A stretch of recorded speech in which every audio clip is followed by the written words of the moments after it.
Welcome. I'm back. I'm telling you, I'm back with another reading. Look, I feel wonderful. You know what I mean?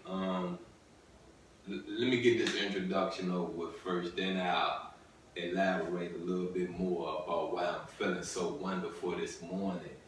And we are in Stolen Legacy. I am the nasty pastor. And if you're not on my YouTube channel, please go over to OFM Kemet Edition, like, share, comment, and definitely subscribe. Definitely subscribe. Um, I've been enlightened about some things this morning from another reading. You got what I'm saying from On Isis and Osiris reading. And history tells you a story. It can tell you the truth or it can tell you his story. Understand me? You get it? You get that part, his story. When you break down the word his story, you have his and you have Tory in it. His story. You understand me? Look, I'm gonna just say this to you right here, history deals with evolution. History deals with truth, lies, control, and predictions. This culture we embrace, this culture we're involved with, it's bigger, it's deeper than just networking for some money. You understand me? It's bigger than that. And to give you the best direct understanding why I spoke, why I revealed myself, because I didn't like where this was going. You feel me? I didn't like being tested. I didn't like going into these groups of ancient Egypt and Kemet, and you're explaining to people this Islam. You got me. Understand me? I didn't like that. I didn't like going into these groups, reading these posts that really you're disrespecting our culture. You get me? You understand me? Really you are. Honestly speaking, you are. And it's time for us to put aside the networking for financial gain. You understand me? I get we all want to be millionaires. I get we all want to obtain a bottomless bank account. I get that. You got me? I understand that 100%, but your purpose and your main goal should be to understand our culture, understand our history, so that when the day comes, we have to fight. We have to speak. We have to motivate. We know how to motivate. We know who to motivate. We know what scriptures are motivational. We know which ancestors are the right ancestors to speak about, to motivate people. You get it? You understand it? See, there are some things about King Tut woke me up as an elementary student in the 5th grade. Woke me up. You understand me? Made me have an attraction to this culture that I could never shake. Never shake it. You get it? You get me now. A seed was planted. A seed of remembrance was planted.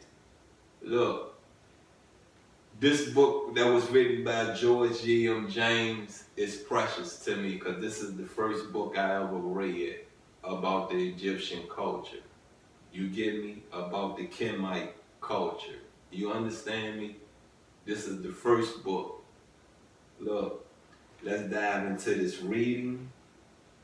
And we're on chapter 5. And I've been explaining in my past reading, chapter 5 kind of big, so I broke it down into sections. So stay with me. Stay on this journey of education with me. You feel me? Stay on this journey of learning who our ancestors are. You know, I'm tired of saying was. You feel me? Because the soul of our ancestors run through our body every day. It's sitting here looking at us. You got what I'm saying? It's sitting here marveled by the ones that stayed on the path. And in how to put it, I'm not gonna say all, I'm not gonna say upset. I'm gonna really say in expectant of the ones that lost their way.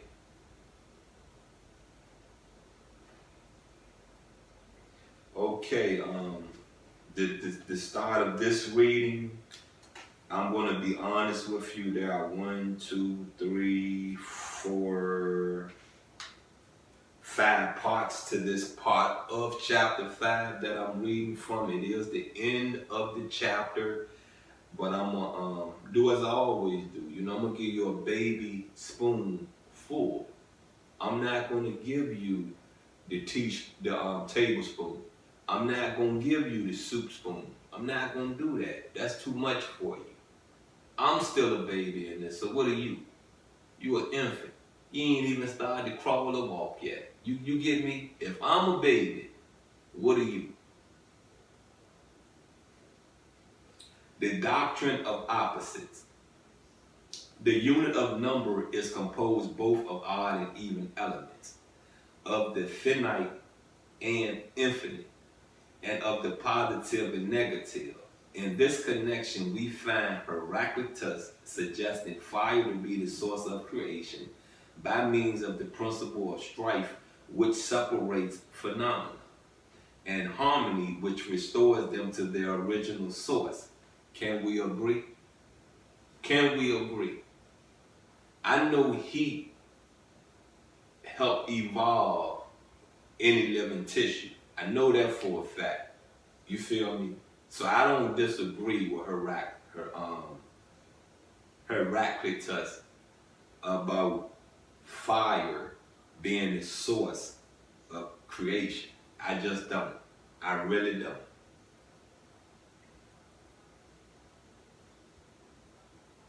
And we all know what peace do. Peace restores a lot in your life. You got me? Harmony, basically almost the same as having peace, for real. Things are in tune with each other. Things going smooth.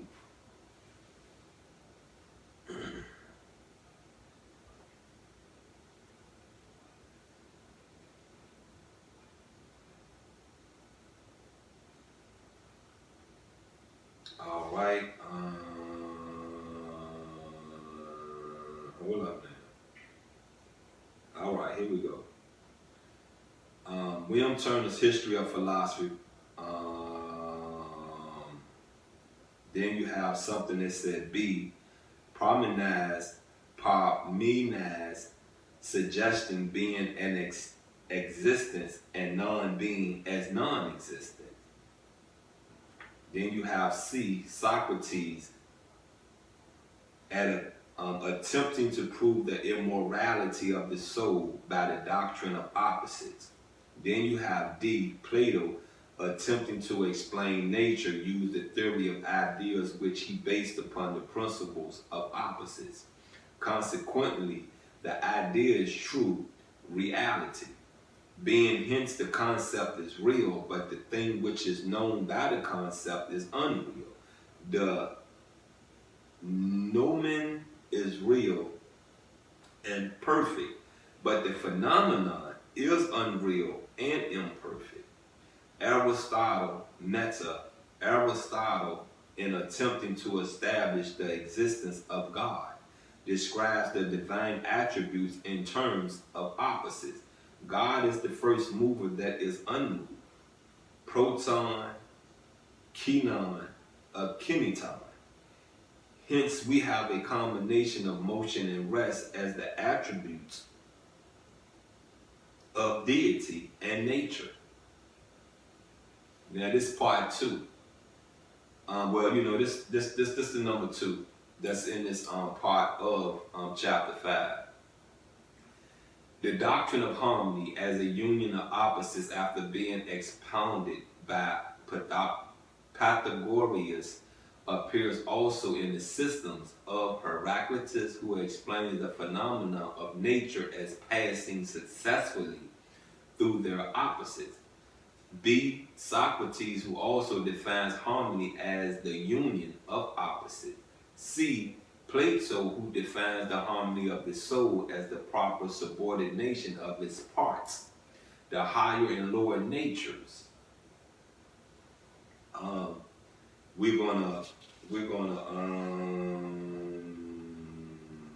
gonna do part 3, then I'm gonna shut it down, and I'm gonna leave 4 and 5 for the next reading. And yes, I'm right to say that we're almost finished. We're almost out of chapter 5. There's another part, which is a part 5 to chapter 5, and we're on part 4. And like I said, there are some numbers at the end of this, 1, 2, 3, 4, and number 5 that we're going to get into before we get into part 5 of chapter 5. And number 3 is the central and peripheral fires.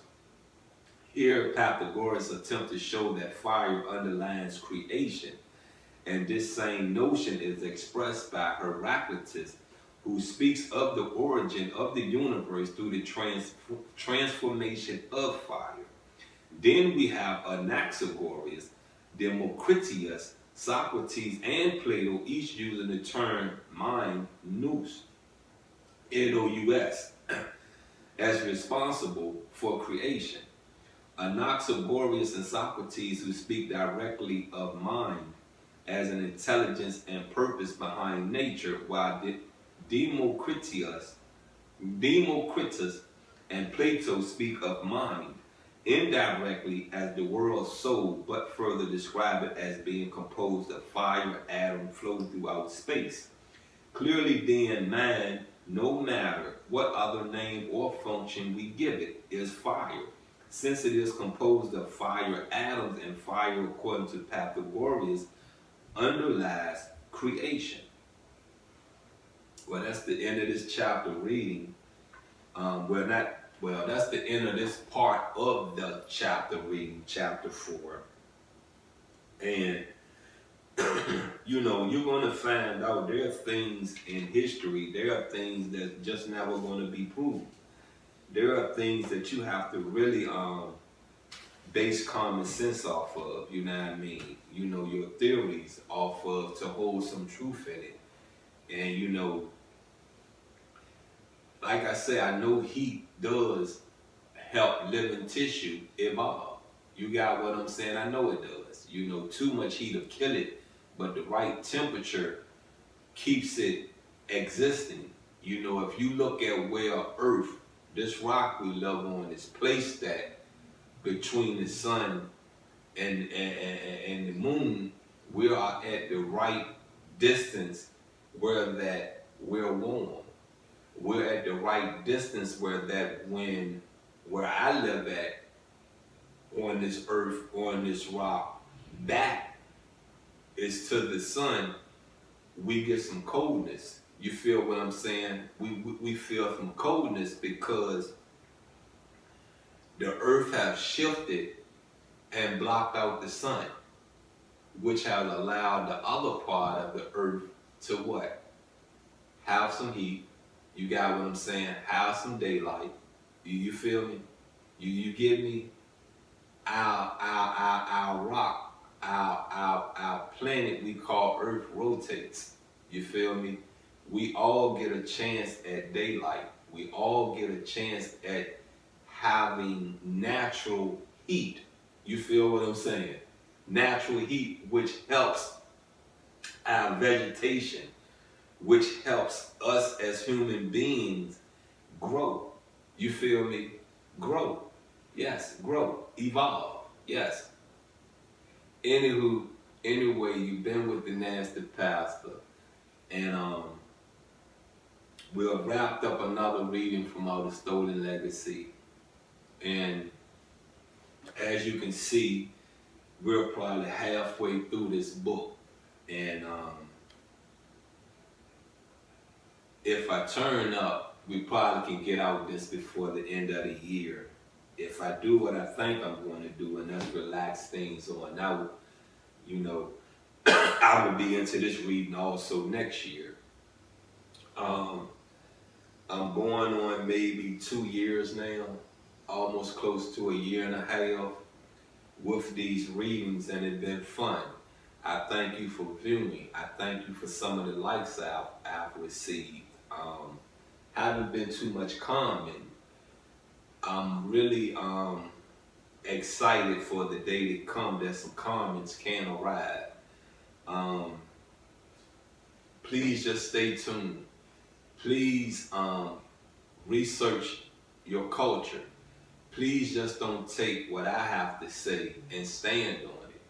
Take what I have to say, take my theories, research, and either combine our theories together or bounce off of each theory. You feel what I'm saying? Bounce off what I'm saying. You got what I'm saying? Sooner or later, I will find you and be able to bounce off of what you're saying. Look, if you're not on my YouTube channel,